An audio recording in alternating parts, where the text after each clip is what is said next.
In many congregations across our country and around the world, there has become this tradition of celebrating what is known as a Blue Christmas. That time in which we come together and recognize that in the midst of this holiday season and excitement and the busyness and the activity, in the midst of all of the presence and the wonder, that we pause. We pause and dwell deeply in those places of hurt, of loss, of question.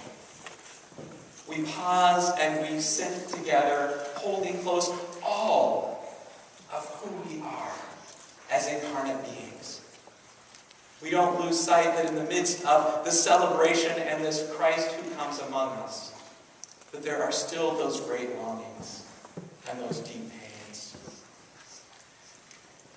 Imagine for a moment, if you will, this one sitting in a prison cell.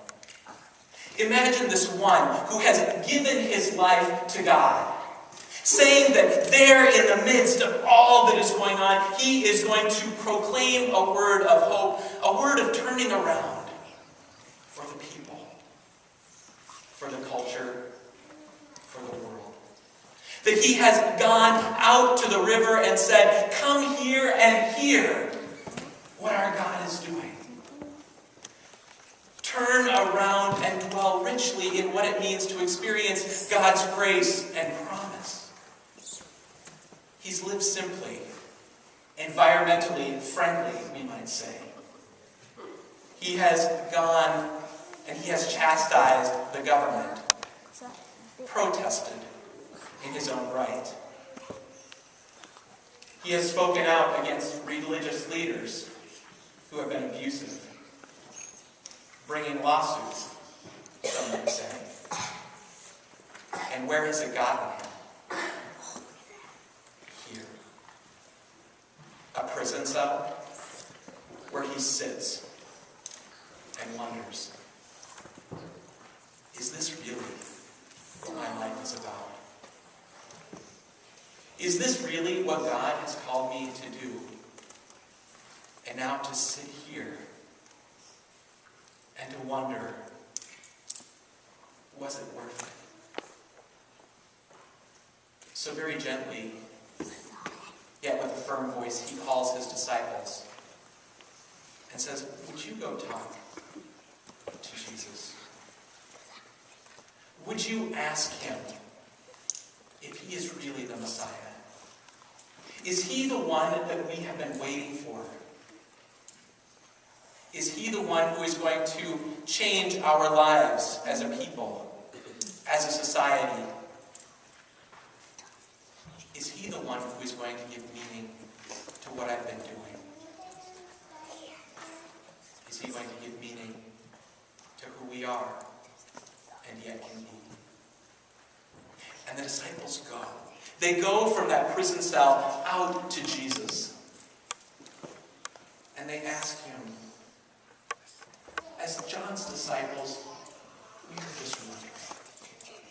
He is wondering. In the midst of the cells that are confining him, he is wondering, are you the one that we have been waiting for? Are you the one who is going to bring a promise to us as a people?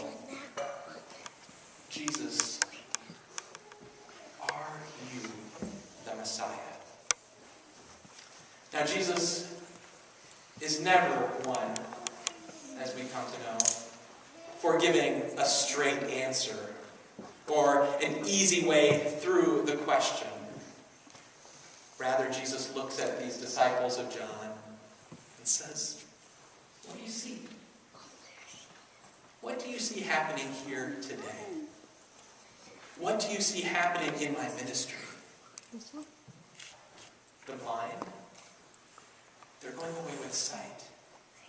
Those who are deaf, their ears stopped up, are going away hearing. Those who are lame are walking. Those who are broken are being made whole." What do you see? And And the disciples seemingly return to John, and they share these images of what is happening. Now, I'd like to say that John was just a character 2,000 years ago, but I often wonder, in the midst of this holiday, this Christ Mass season, how many of us are sitting in the prison cells? How many of us are sitting there saying, my credit card is maxed out. My mortgage is way too high. I need a little relief right now.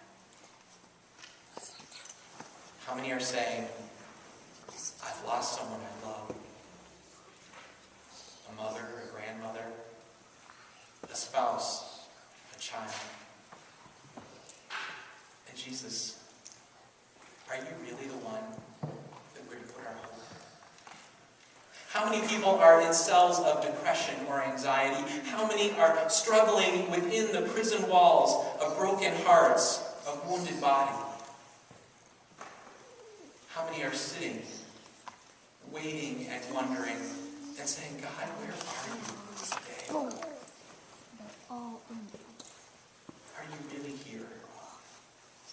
Is this Jesus really the one that we have been waiting for?